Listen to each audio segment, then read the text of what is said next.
성부와 성자와 성령의 이름으로 아멘. 은총의 가득하신 하나님 기뻐하소서. 주님께서 함께 계시니 영중에 복되시며 태중의 아들 예수님께서 복되십니다. 천주의 성모 마리아님 이제와 저희 죽을 때에 저희 죄인을 위하여 기도하소서. 아멘. 성부와 성자와 성령의 이름으로 아멘.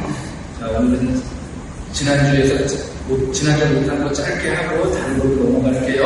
행복은 깨달음을 통해서 합니다. 자신의 바깥에 행복이 있다고 생각하면 곤란해지죠.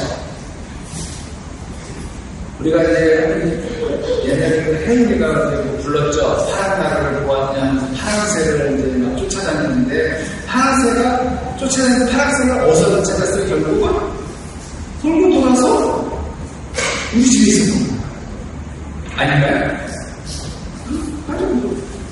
우리는 너무 행복을 찾아다니는데 결국 행복이 어디 있어? 집에 있는데 밖에서만 찾으려고 하다 보니까 못 찾고 결국 집에 오니까 집이 최고네. 집이 최고네. 그러면서 내년은 또 휴가 가. 올해는 휴가 가서 이렇게 지금은 이제 휴가철이 아직 덜 되긴 했지만 이제 좀 있으면 휴가 갈 거 아니에요? 가서 이제 피서져서 고생을 해요. 갈 때는 신나게 좀 올 때는 다시는 내가 오나 마라 하고 내년에 또 이맘때 되면 또 어디 갈까 또 궁리하고 있어. 그죠? 왜냐면 그게 행복을 찾아가는 거예요. 어차피 또 집으로 돌아오는 가정이 제일 행복한 곳으로 오는 거잖아. 그죠? 행복은 멀리 있는 것이 아니라 깨달음을 통해 얻게 되는 겁니다. 복을 받았다고 해서 모두가 행복해지는 것이 아니에요. 모르고 받은 복은 복이 아니기 때문에 모르고 내가 복을 받았는지 몰라. 그러니까 복이 없는 거예요. 왜? 그게 복이 아니라 당연한 것이면 몰라요. 젊은이들은 젊은이 복인 줄 잘 몰라요. 애들은 참 좋은 데잖아. 걔네들은 왜 좋은 데야? 이런 생각해요. 저는 지금도 가고 싶지는 않지만 고3들을 제일 부러워요. 왜? 공부만 하면 다 해주잖아. 공부를 하든 안 하든 공부하는 척만 해도 공부하는 척만 해도 용돈 좀 간식 좀 잔소리 안 해. 뭐가 하니까 공부해야 되는데 그래도 공부해야지. 고3이 얼마나 편한지 그때는 저도 예전에 미처 몰랐어요. 예전에 미처 몰랐어요. 저는 정말 예전으로 돌아가면 어디로 돌아가고 싶냐고 그러면요, 저는 말년 병장으로 돌아가고 싶어요. 다른 아니에요. 군생활을 말년 병장, 제대하기 전 3개월 전으로 왜? 그때처럼 편하게 살았던 적이 없는 것 같아요. 누워서 발가락 까딱까딱 해도 바깥고 와. 정말 말년 병장. 근데 그때는 몰랐어요. 왜? 빨리 제대하고 싶어서. 제대하고 나니까 그 말년 병장 생활이 얼마나 좋았던지 그때 알는 거죠. 그때는 자, 젊은이들은 젊은이 복음들 잘 모릅니다. 이마가 벗겨지거나 머리가 휘어지기 전에는 모를 수 있어요. 그 전에 알면 그는 굉장히 행복한 사람이에요. 고3이 자기가 지금 얼마나 행복한 시기를 겪고 있다는 걸 걔는 행복할 거예요. 근데 그걸 모르기 때문에 다 지금 불행한 시기라고 생각하는 거예요. 우리가 가진 건강이나 시간이나 젊음의 진정한 가치를 알기 위해서는 어떻게 해야 될까요? 그것이 없어져봐야, 지금 잃어봐야 하는 거예요. 건강은 정말 우리는 젊었을 때 악착같이 보는 거야. 건강 신경 안 쓰고 악착같이 먹어요. 그럼 나중에는 그것을 일어나서 그 돈을 건강을 찾는 데 써요. 아니에요? 그렇잖아요. 젊었을 때는 그렇게 돈을 벌었는데 나중에 늙으니까 그 돈을 그 건강을 찾으려고 쓰니까 이게 잃어봐야 소중함을 아는 거죠. 그래야 있었던 것의 소중함을 깨닫나 봅니다. 그것이 복이요 행복이죠.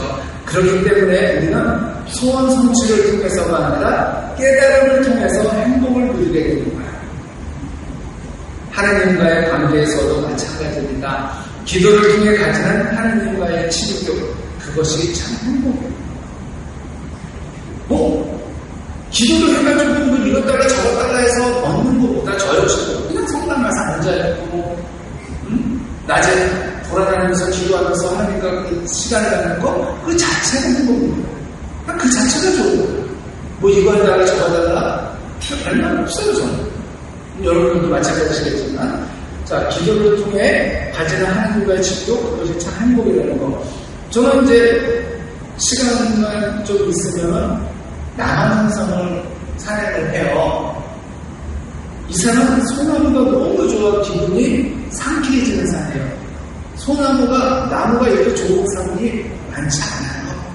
여러분도 가보셨겠지만, 해물 종목에 들어오면 나무들이, 아름다운 소나무들이 이렇게 빽하게 있어요.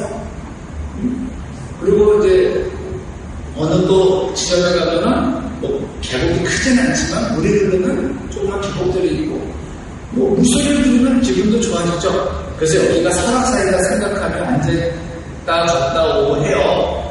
근데 사람들이 이렇게, 제가 좋아하는 산이 두 개가 있는데, 몇 산이 있는데, 자주 가는 산이 남한산성인데, 남한산성은 가고 싶으면 갈 수 있는 산이라서 좋아요. 그리고 두 번째로 설악산을 참 좋아해요. 설악산은 늘 가고 싶은 산이라 좋아요. 그리운 산이에요. 지리산은 별로예요. 너무 멀어. 지리산은 설악산에 2배가 걸려요. 여기 오니까 하나 오니까 설악산이 좋은 이유가 뭐냐면, 수원 갈 때 막히는 시간하고 설악산 가는 시간 별 차이 없어요. 서울 외곽선으로 막히면은 안양 수원 가는 시간에 저는 속초가 있어요. 엄청 가까워서 좋아요. 즐거운 대로. 자, 거기만 가면 그렇게 행복해요. 산 곳곳에 되어있는 하나님의 성질을 느끼며 친밀한 하나님을 경험하기 때문이죠. 누구는 이제 필드 가서 짝대기 흔들면서 행복을 찾겠지만, 저는 그냥 거기서 하나님과 기도하면서 그냥 자연 보면서 이게 행복하고, 이게 행복이구나. 어디에나 계시는 하나님, 하늘과 땅과 우리 마음 가운데 계셔서 우리의 기도를 들으시는 하나님을 친밀하게 경험하는 것, 그것이 참 행복이에요. 그리고 기도는 뭐냐? 하나님을 향한 사랑 고백이라는 거예요. 제가 여러분한테 기도 가르쳐 드렸잖아요. 근데 다른 많은 말 하지 마라. 예수님 사랑합니다. 천천히 들으면서 예수님 사랑합니다. 예수님 사랑합니다. 천천히 이거를 들어가셨다 내셨다 호흡 하면서 예수님 사랑합니다. 사랑 고백이니까, 기도는 사랑 고백이니까, 다른 말은 뭐가 필요해요? 사랑합니다. 나중에는 이 사랑합니다라는 말 필요가 없어져요. 예수님.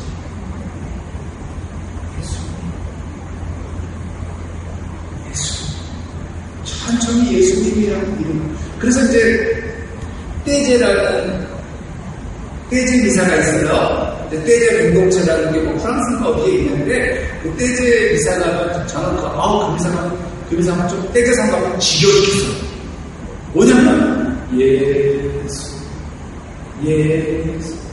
예수라는 이름만 계속, 그럼 나 끝난다 싶으면 다시 또 예수 이번에 끝났겠죠. 다시 예수님의 이름만 계속 불러요. 얼마나 단순한지 몰라요, 성가가. 그래서 이제 주례할 때 앉아있다가 끝나려고 일어나려고 예수 다시 앉고, 이쯤에 끝났겠지, 다 일어나고. 근데 거기서 다들 이런 말 하면 되나? 거기 가요. 다시 가요. 눈물을 흘리고, 거기서 사람들이 정말 눈물을, 예수님의 이름을 부르면서 눈물이 나오고, 막 하면서 거기서부터 이제 이게 되는 거야.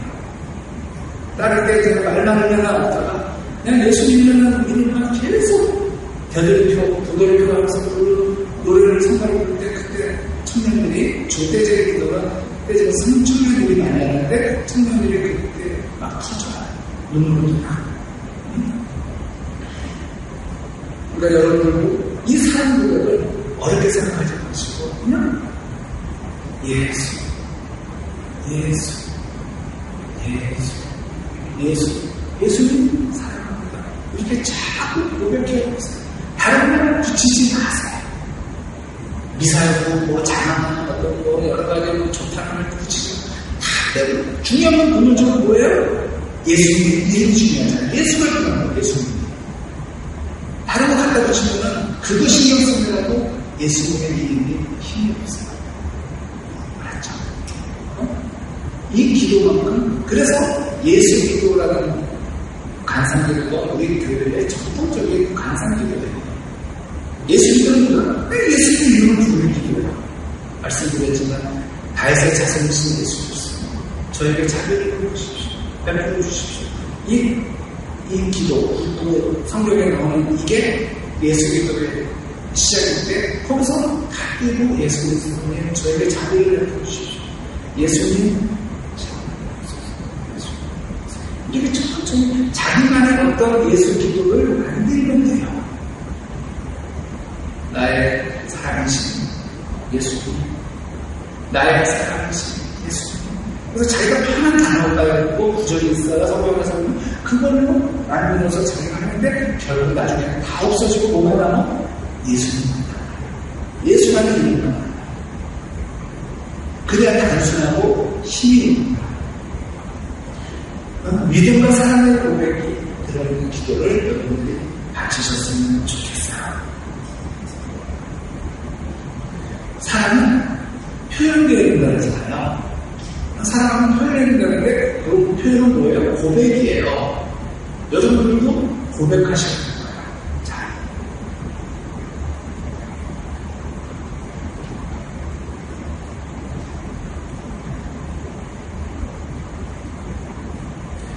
좀 전에 행복에 대해서 얘기했는데 행복은 상대적이에요. 상대적. 나는 지금 행복하다고 생각하지 않는데 누군가는 내가 행복해 보여요. 근데 또 나는 누군가를 보면서 또 행복하지 않은 것 같다. 그래도 누군가를 보면서 행복해요. 이런 얘기하면 참 죄송한데 그저께 이제 사남 지고 하나님 약속 주고 사제 모임을 회의하면서 늘 한남 지고 신부들이 서구성당 신부들을 보면서 참 행복하게 느꼈어요. 거기 안 가는 게 얼마나 다행이냐. 지금 서구성당이 이렇게 우리가 들어가서 많이 도와주고 있는데 지금 상가로 옮겼거든요. 상가로 옮겼는데 지금 성당을 짓는 게 너무 힘든 거예요. 뭐가 이렇게 하나면 복잡해. 이제 우수가는 분들 뭐 어떻다, 그래서 근데 문제는 상가로 갔더니 신자가 배로 늘어나요. 애들이 50명이 됐대요. 그죠? 근데 그 가면 또 그쪽 애들이, 그쪽 신자분들이 다 마천봉이나 금천봉을 갔다는 거예요. 서로 이제 입주한 사람들이 왜? 위험하니까 애들을 못 보내고 성당 오면은 좀 질퍽질퍽하고 흙탕길을 보니까 차 세차해야 되고 그러니까 기존에 다니던 사람들은 모르겠는데 서울에서 이렇게 넘어온 사람들은 그냥 군천병이나 마천병이 더 편하고 주차료주가 갔다는 거야. 어차피 자기 다니는 데니까. 근데 상가가 오려보니까 신자가 모이는 거야. 이게 얼마나 상가로 가는 신자가 줄어야지 이거 오히려. 그만큼. 근데 지금 문제는 상가를 찾았는데 너무 힘들어요. 사자가 나가면 죽은 지가 어디 발표되고 막 죽은 지가 없고 아이고 정말 행복은 상대적이에요. 그죠? 거길 보면서 나는 참 좋은 성당에 살고 있다 보면 만족하고 있는 거예요. 미국 펜실베니아 대학교의 연구에 따르면 자신보다 부족한 친구를 사귀는 것이 행복해지는 방법 중 하나라고 합니다. 참 치사한 방법이긴 해요. 그럼 나보다 부족한 친구를 어떻게 찾아? 비교는 크게 두 가지로 나눌 수 있어요. 하나는 타인과의 비교로 보통 그 대상이 아는 사람들, 지인들이에요. 자신은 1년에 2만 달러를 버는데 빌 게이츠가 1년에 수백억 달러를 벌었다고 속상해하는 사람은 거의 없답니다. 우리 텔레비전에 뭐 이재용이가 뭐 주식이 올라와서 일론 머스크가 얼마 벌었다는 거 나오고 아마존의 상태 누가 뭐 재산이 얼마나 되고 우리 그냥 그거 속상해하는 사람은 없어요. 근데요 친구가 10만 달러 벌었다는 이야기를 들으면 무척 배가 아플 겁니다. 왜? 아는 사람이 그렇게 벌면 배가 아프는 거예요. 다른 사람은 이전의 자신과 비교하는 겁니다. 행복도 불행도 모두 상대적이기에 비교 대상이 참으로 중요해요. 행복하려면 과거에 힘들었던 때를 회상하며 지금 처지에 감사해야지 다른 사람의 더 나은 상황을 힐끔거리며 비교해서는 안 되죠. 자, 여러분들이 옛날에 30년 전 살인했을 때 생각해보세요. 세탁기가 있습니까? 냉장고가 제대로 되어 있습니까? 가스는 골로 썼어, 골로. 연탄 이런 거하고 골로 썼어요, 골로. 풍로라고도 하죠, 풍로.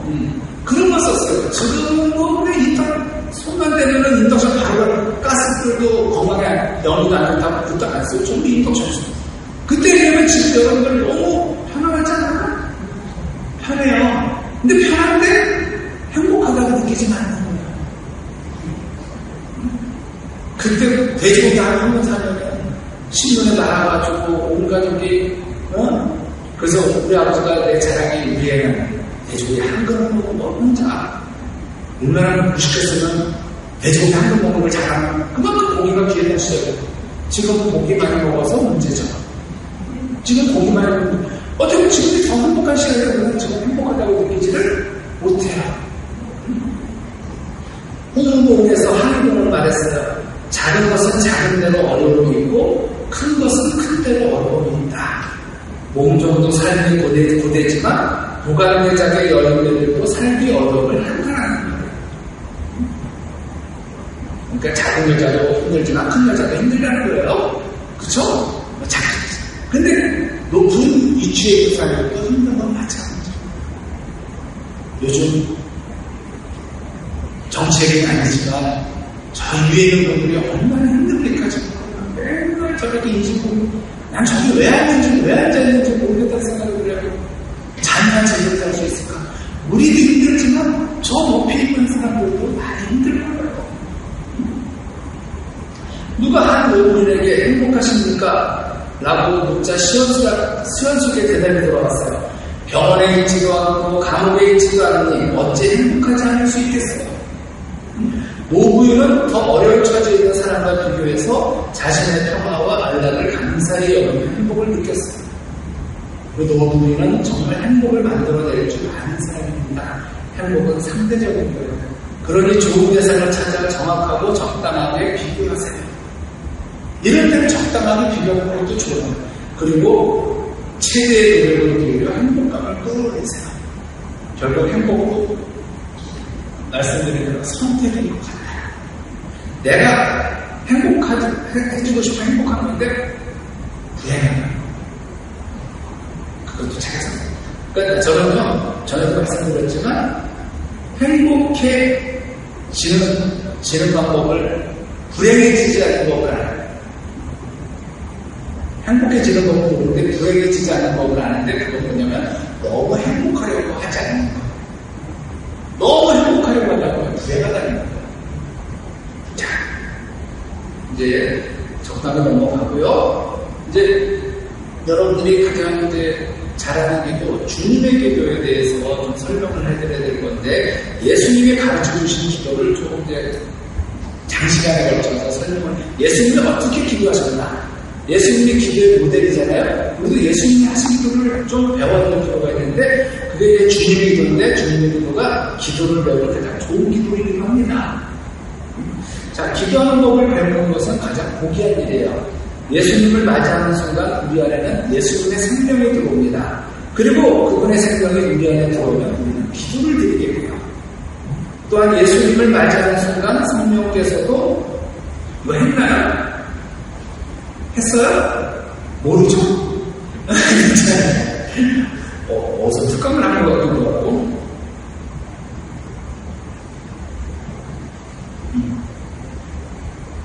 뭐 했으면은 복수해드리고 안 했을 거예요. 길기 때문에 내가 어딘가 이거는 내가 앞에 좀 해드릴 것 같아. 그래서 한 기억이 있는데 앞에만 좀 해드렸고 뒤에는 앞으로 쭉 길게 나가야 되니까 한번 들어보세요. 자, 예수님을 맞이하는 순간 성령께서도 우리 안에 들어오세요. 성령께서는 기도의 영이시며 우리 안에 기도에 대한 갈망을 불어넣어 주십니다. 저는 신학교에 들어가서 제대로 예수님을 맞아들인 후에 기도하는 법을 배웠고 수많은 기도의 응답을 받았어요. 그래서 지금도 날마다 기도를 드립니다. 하지만 기도의 세계는 신비로워서 그 배움은 끝이 없는 것 같아요. 오늘은 잘 됐다가도 내일 되면 또 안 돼요. 근데 오늘도 나 기도가 분신소리 했는데 내일은 또 너무 확고해. 이게 기도는 참 똑같은 날이 없어요. 자, 기도하는 법을 배운 것처럼 소중한 일은 없습니다. 예수님의 제자들도 그분께 기도를 배우고 싶었어요. 하루는 예수님께서 기도를 마치셨을 때 제자 중 하나가 예수님께 기도를 가르쳐달라고 부탁했습니다. 예수님께서 어떤 곳에서 기도하고 계십니까? 그분께서 기도를 마치시자 제자들 가운데 어떤 사람이 주님, 요한이 자기 제자들에게 가르쳐준 것처럼 저희에게도 기도하는 것을 가르쳐 주십시오 하고 말하였다. 그때 예수님께서 가르쳐 주신 것이 뭐예요? 주님의 기도죠. 주님의 기도는 신약 성경 두 군데에 나오는데 서로 비슷하면서도 조금 차이가 있어요. 루카복음의 것이 마테오복음의 주님의 기도에 비해 조금 더 단순합니다. 두 복음서에 나오는 주님의 기도를 먼저 살펴볼게요. 마테오복음입니다. 예수님께서 그들에게 이르셨다. 너희는 기도할 때 이렇게 하여라. 아버지의 이름을 거룩히 드러내시며 아버지의 나라가 오게 하소서. 날마다 저희에게 일용할 양식을 주시고 저희에게 잘못한 모든 일을 저희도 용서하오니 저희의 죄를 용서하시고 저희를 유혹에 빠지지 않게 하소서. 이게 루카복음이고, 그러므로 너희는 이렇게 기도하여라. 하늘에 계신 저희 아버지의 이름을 거룩히 드러내시며 아버지의 나라가 오게 하시며 아버지의 뜻이 하늘에서와 같이 땅에서도 이루어지게 하소서. 오늘 저희에게 일용할 양식을 주시고 저희에게 잘못한 일을 저희도 용서했듯이 저희 잘못을 용서하시고 저희를 유혹에 빠지지 않게 하시고 저희를 앞에서 구하소서. 이런 비슷하면서 약간 차이가 달라요. 먼저 기도는 배워야 합니다. 기도는 단순해서 어린아이라고 할 수 있지만 또한 사람이 할 수 있는 가장 고귀하고 거룩한 일입니다. 애들도 할 수 있지만 이거는 고귀하고 거룩한 일이에요. 보이지 않는 것, 그러나 가장 거룩한 존재와 사귀는 것이 기도예요. 사귀는 거예요. 영원한 세계의 힘이 이 기도에 따라 우선순위가 달라져요. 기도는 누구나 할 수 있어요. 누구나 할 수 있는데 아무나 하면 못하는 거예요. 생각보다 쉽지 않기 때문에. 기도는 누구나 할 수 있는데 안 해요. 얼른 생각하면 세상에 기도처럼 간단한 일도 없을 것 같아요. 그런데 이 간단한 일이 갈수록 배우지 않고는 제대로 할 수 없다고 느껴져요.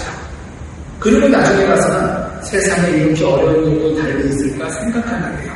정말 어떻게 기도해야 할지 모르겠다는 고백이 우리 입술에서 나올 수밖에 없습니다. 우리도 제자들과 똑같은 강도를 예수님께 드리게 돼요. 예수님, 저희에게 기도하는 것을 가르쳐 주십시오. 예수님께서는 주님의 기도를 통해 우리에게 기도하는 법을 가르쳐 주길 원하세요. 주님의 기도는 간단해 보이지만 그 속에 하늘의 비밀이 담겨 있습니다. 기도의 원리가 담겨 있어요. 그래서 주님의 기도를 쉽게 읽고 암기할 수는 있어도 완전히 이해하고 실천하는 데는 시간이 걸려요. 지금 여기 계신 분들 중에서 주님의 기도 못 외우는 분들도 다 있어요. 오늘도 구직도 하면서 몇 번을 바쳤고 오늘 우리 미사 때 바쳤고 하늘에 계신 아버지하고 주님들 나오죠. 그러나 이걸 이해하고 바치는 분이 과연 몇 분이나 계실까? 주님의 기도는 간단한 기도이지만 그 깊이는 하느님의 깊이요 그 넓이는 하느님의 넓이. 모르나요? 그런 까닭에 아주 단순하면서도 심오하고 아주 짧으면서도 그 깊이를 쉽게 헤아릴 수가 없습니다. 그래서 신기하고 놀라운 거예요. 그래서 우리는 주님의 기도를 배워야 합니다. 주님의 기도를 통해 기도의 대상과 기도의 내용과 기도하는 법을 배워야 돼요. 자, 우리는 주님의 기도를 배우기 전에 주님의 기도를 주신 예수님의 기도 생활과 그분께서 복음서에 남기신 기도에 관한 교훈을 먼저 배워야 하는데, 자, 예수님께서는 기도를 어떻게 가르치셨냐? 기도의 모범을 보이심으로써 가르치셨어요. 즉, 예수님께서는 기도의 모범을 보이심으로 기도를 가르치셨어요. 당신이 먼저 기도하셨던 거예요. 야, 일어나 기도해. 가 아니라 당신이 먼저 기도하셨어요. 무엇이든지 누구에게 배우느냐가 가장 중요합니다. 그래서 비싼 돈 주고 찾아가서 레슨 받는 거예요.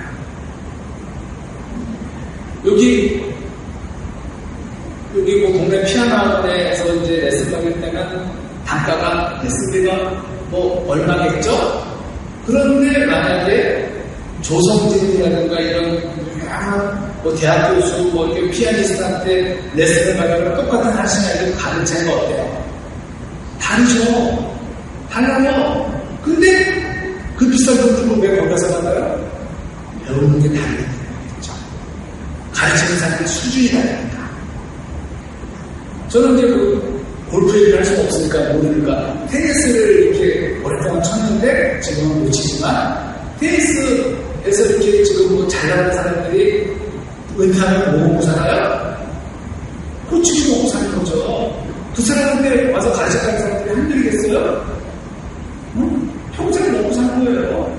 지금 우리나라에 지금 축구 난리 났잖아요. 지금 감독 때문에 뉴스도 계속 건데 그 사람들이 은퇴했음에도 불구하고 그런 걸로 계속 먹고 사는 거예요. 감독들, 야구 감독들도 마찬가지고. 근데 누구한테 배우는가가 참 중요하죠. 가서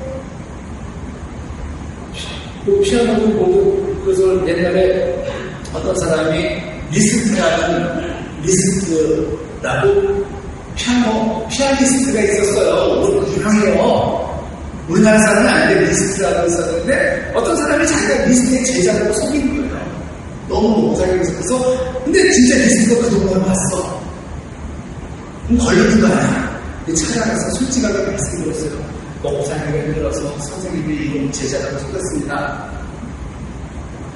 그러면 안 되는 거예요. 혼냈어요. 그리고 리스트가 한번 쳐보라 그랬어요.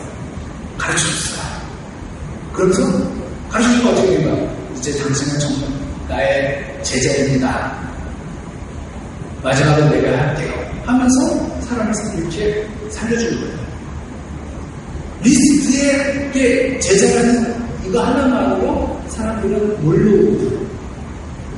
그러니까 나 어디에서 배웠다, 어디 학교 나왔다, 이런 게 중요한 거야. 이게 학벌이에요. 학벌 무시할 수가 없는 거예요. 서울대 나온 거하고 서울대 나온 거 달라요. 서울대가 아니라 서울대.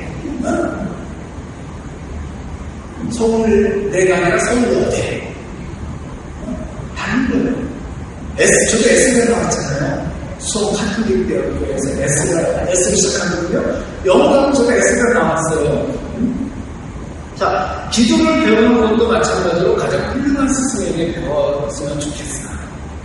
근데 이것도 해야지 훌륭한 스승이 필요한 건 아닌 거예요. 모르면 스승이 왜 필요해? 자꾸 내가 하려는 굶주림과 갈증을 느껴야 자꾸 배우고 싶으니까 좋은 스승을 찾아가는 거죠. 바로 훌륭한 스승이 누구예요? 그게 예수님이시죠. 하느님의 아들이시고 하느님이신 예수님께서 친히 기도하심으로 기도의 모험을 보여주셨어요. 예수님께서는 제자들에게 설교하는 법을 가르치지 않으셨어요. 설교는 이렇게 해야 된다. 먼저 말발이 있어야 된다. 유머가 있어야 된다. 뭐 이렇게 해서 이렇게 해야 돈이 거친다. 이런 얘기를 하셨어요. 설교하는 법을 가르치지 않으셨어요. 설교가 중요한 게 아니에요.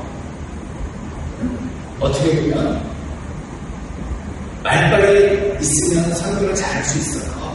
근데 그 설교 잘한다고 해서 그 사람이 하느님과 깊은 관계를 유지한다고 보지는 않아요. 어떤 분은 정말 설교 못해요. 내가 봐도. 근데 그분은 하느님과의 친구 속에 있어요. 타고난 말발이 없어서 말을 정말 그 안에 그런 것을 표현은 못하지만 그 사람의 삶은 정말 영성 그 자체에 있는 부분이 있어요. 자, 설교하는 법을 가르치지 않으셨지만 기도하는 법을 가르치셨어요. 왜냐하면 기도가 가장 중요한 거예요. 기도하는 법을 배우면 설교하는 법은 저절로 배울 수 있어요. 무엇을 배우든 모범을 통해 배우는 것이 가장 가장 지혜롭죠. 우리는 성경을 통해 예수님의 기도 생활을 배울 수 있어요. 제가 제일 안 되는 것 중에 하나가, 기도 중에 안 되는 게 아니라, 자, 예수님께서는 새벽 기도의 모범을 보여주셨어요. 근데 이게 잘 안 돼요. 여러분들은 잘 되시죠? 왜요? 아침잠이 없잖아요. 나는 아침잠도 많고 밤잠도 많고 자도 일어나는지 다음날 아침 새벽 아직 캄캄할 때 예수님께서는 일어나 왼땅 곳으로 나가셔 그것을 기도하셨다. 예수님께서는 새벽에 기도하셨어요. 아직 날이 밝기 전에 일어나 나가 한적한 곳으로 가서 기도하셨습니다. 예수님께서 새벽에 기도하셨다는 것은 기도를 삶의 최우선순위에 두셨다는 것을 의미해요. 하나님을 만나 친교를 나누고 하나님의 음성을 듣는 것을 우선순위에 두신 겁니다. 예수님께서는 긴급한 것보다 중요한 것을 먼저 해가셨어요. 여러분들 잘 보세요. 사람들한테 이제 성서 볼 때 주의사 빠졌어. 왜요? 그러면 바쁜 일이 있어서 빠졌네요. 근데 중요한 건요, 바쁜 일이 그렇게 중요한 건 아니에요. 중요한 일이라고 연구되는 건 아니에요. 긴급한 것보다 중요한 것을 먼저 해야 돼요. 일을 바쁜데 미사를 듣는 건 중요한 거거든요. 가끔 바쁜 게 중요한 것을 먹어요. 여러분들 잘 보세요. 정말 바빴는데 뭐 해야 되는지 몰라. 기억 못해요. 왜? 중요한 게 아니기 때문에 기억을 못하는 거예요. 바쁜 게 중요한 건 아니에요. 중요하다고 바쁠 수 있는데 바쁘게 중요한 건 아니라는 거예요. 그래서 예수님께서는 긴급한 것보다 중요한 것을 먼저 해가셨어요. 여러분들도 마찬가지예요. 중요한 걸 하셔야 돼요. 예수님의 생애에서 가장 중요한 것은 기도였습니다. 근데 이 기도가 바쁜 것 때문에 밀릴 때가 많죠. 예수님께서는 기도를 통해 하나님의 인도를 받으셨어요. 새벽에 기도하시고 하루를 계획하셨습니다. 마음의 고요함을 가꾸셨어요. 하나님 아버지가 주시는 지혜와 능력을 공급받으셨어요. 새벽은요, 하루의 첫 시간으로 가장 소중한 시간입니다. 뭐 새벽이라고 하면 뭐 새벽 3시, 4시라고 하는 게 아니고, 그때 아침에 일어나는 거, 그때 그 시간, 뭐 아침에 일어나는 시간이 뭐 아침이죠, 뭐, 그죠? 그러니까 그건 사람마다 달라요. 누구는 6시, 누구는 7시, 누구는 5시가 될 수도 있고, 사람마다 다릅니다. 근데 공동체에서는 보통 신학교는 6시에 일어나고 수도는 5시에 일어나요. 그 전에 일어나는 것을 허락하지 않아요. 왜? 다른 사람에게 피해를 주니까. 자기는 잠이 온다고 막 아사고 다 째버리면 다른 사람은 하루 종일 이렇게 볼거든요. 그러니까 조심해야 돼요. 공동체 가서는 특히 이제 피정 가서 이렇게 같이 물박을 할 때는 자기가 잘이 아닌다, 뭐 잘 일찍겠다 해서 다른 사람을 흔들게 하면 그거는 배려가 아니죠. 자, 새벽은 하루의 첫 시간으로 가장 소중한 시간이고, 하루의 첫 시간, 그리고 가장 소중한 시간을 하나님께 드리는 것이 새벽 기도, 아침 기도예요. 세상과 만나기 전에, 사람들의 말을 듣기 전에 먼저 하나님의 음성을 듣는 것이 새벽 기도, 저는 또 아침 기도라고 생각을 해요. 새벽에 못 일어나는 분들이 계십니까? 근데 잘 보세요. 스님들이 보통 3시에 일어난대요. 그 몇 시에 일어나는 분들이요? 8시, 9시에 자는데, 나도 일어나겠다, 8시부터 자요. 근데 문제는, 우리 8시에 잠이 들 수가 없어요. 내가 11시, 12시에 자고 새벽 3시, 4시에 일어나서 기도하면 대단한 거라고 생각할 텐데, 저녁 먹고 자는데, 텔레비도 없고, 뭐도 없고. 그러면, 나도 일어나겠죠. 이제 관련 봉사신경 같은 데가 보통 그렇게 새벽에 일찍 일어나는데, 거기는 저녁 먹으면 진짜 자요. 9시 전에 자요. 왜? 할 게 없어요. 뭐 개인방에 뭐 컴퓨터가 있어요. 뭐 텔레비전이 있어요. 그리고 새벽에 일찍 일어나는 거예요. 그러니까 거기 패턴하고 우리 패턴하고 같을 수가 없어요. 엄마가 애가 안 하고 어떻게 자? 애는 10시, 11시에 오는데, 그럼 애 온다고 바로 자. 애 뭐 해주고 하자고 하면 어떻게 보면 12시인 거예요. 근데 여러분들이 10시에 일어나면 그 시간이 새벽이 될 수밖에 없는 거예요. 근데 그 시간에 일어났는데 남편 출근하고 애 학교 가야 되는데 그 시간에 앉아서 다 앉아가지고 40분, 1시간 묵상하면 참 되겠다. 그렇죠? 그러면 여러분들한테 새벽에 모여 그 사람들 가족들이 다 나가고 혼자 있는 시간, 주님께 오롯이 나 자신을 바칠 수 있는 시간이 여러분들에게는 그게 새벽 기도인 거예요. 아침 기도인 거예요. 아침 시간인 거예요. 진정하고. 아니, 학교 가야 되는 사람들 놔두고 기도한다고 한 시간 앉아있을 수 없잖아요. 그렇죠? 그러니까 이제 자기의 진정한 시간을 잘 찾으셔야 돼요. 아니면 그 전에 일어나서 기도하고 그 시간을 한다면 모를 것 같은데 그렇게 우리 삶이 지금 편하지 않죠. 노는 것도 힘들어요. 그죠? 하나님께서는 새벽에 우리를 도와주신다고 약속하셨어요. 자, 시편 46장 6절에 보면 하나님께서 그 안에 계시기에 흔들리지 않네. 하나님께서 동틀녘에 구해주시네. 하나님께서 기업에 쓰신 우리들은 한결같이 새벽을 깨우며 기도했어요. 근데 이건 아침형 인간이야. 새벽형 인간. 한밤중 인간은 또 안 돼요. 그래서 새벽에 하나님의 도우심을 받았어요. 그 기억에서 새벽에 하나님의 도우심을 받는 사람들은 하루를 힘있게 살아갈 수 있어요. 근데 이 새벽에 일어나기 힘든 분들을 위해서 또 예수님께서는 형평성 있게 중요한 일을 두고 밤새도록 기도하는 모범을 보셨어요. 그 무렵에 예수님께서는 기도하시고 산으로 나가시고 밤새도록 기도하셨다. 그리고 날이 새자 제자들을 부르셔 그들 가운데 여러분을 부르셨다. 그들을 사도라고 부르는데 새벽에 있는 분들은 밤새도록 기도하시면 돼요. 이거는 되잖아요. 그러면 저 같은 경우는 언제 기도를 제일 많이 하느냐 그랬더니 낮이에요. 낮에 제일 한가하고요. 아침에 저녁에는 뭐 이거 강의 준비하고 뭐 이사 근데 낮에는 누가 나를 안 찾아요. 그리고 낮에는 거의 약속을 안 잡아요. 그러니까 여러분들이 편한 시간을 잡으면 좋을 것 같아요. 근데 중요한 일을 두고는 밤새도록 기도할 줄 알아야 돼요. 근데 중요한 일을 보냈어요. 제자들을 뽑으셨잖아요. 그러면 내가 사회를 보일 때, 며느리를 보일 때 중요한 거예요. 우리 아이가 또 취업을 할 때 어느 회사에 이것도 중요한 거예요. 삶에 있어서 중요한 일들이 있을 때는 좀 깊게 기도하는 거예요. 예수님이 아주 중요한 일이 있을 때 밤이 새도록 기도하시고 이건 옛날 말로 철야 기도의 모범을 보여주셨어요. 요즘은 밤새 기도라고 할 때 철야 기도라는 말을 잘 안 써요. 이게 개신교 용어여서 우리 옛날에는 성당에서도 철야 기도한다고 많이 했는데 요즘은 밤새 기도라는 말을 쓰고 철야 기도를 안 쓰는데 바로 철야 기도의 모범을 보여주셨어요. 예수님 때 있어 가장 중요한 것은 세계 복음화를 위해 제자들을 선택하는 일이었어요. 협력자를 선택하는 일이었죠. 그러니까 배우자를 협력자가 왜 나에게 가장 큰 협력자는 배우자잖아요. 배우자를 선택할 때 기도 안 하고 지금 막 선택하는 거예요. 사람을 선택하기 위해서는요, 분별력이 필요합니다. 그것은 우리의 미래를 선택하는 것과 같기 때문이에요. 금방 예를 들었지만 결혼할 사람을 선택한다는 거, 자신의 미래를 선택하는 것과 같아요. 지옥과 팔자라는 말 쓰지 마세요. 자신의 선택이에요. 복불복이 아니에요.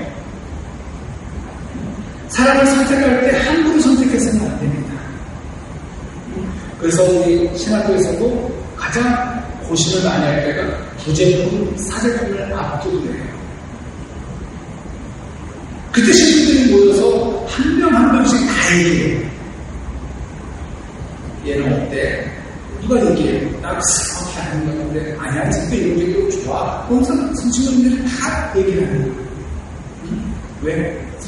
잘못 선택했다면, 사제라면 잘못 선택했다면 공동체가 무너지고 교회가 타격을 입을 수 있고, 교회가 타격을 입으면 또 신자들이 상처받잖아요. 그렇죠? 사람을 선택할 때 함부로 선택해서 안 돼요. 신중해야 합니다. 사람을 선택하고 사람을 키우고 사람을 남기는 것보다 더 소중한 일은 없죠. 그래서 밤새도록 예수님도 기도하셨어요. 자, 오늘 여기까지 하겠습니다. 영광의 성부와 성자와 성령께 성부와 성자와 성령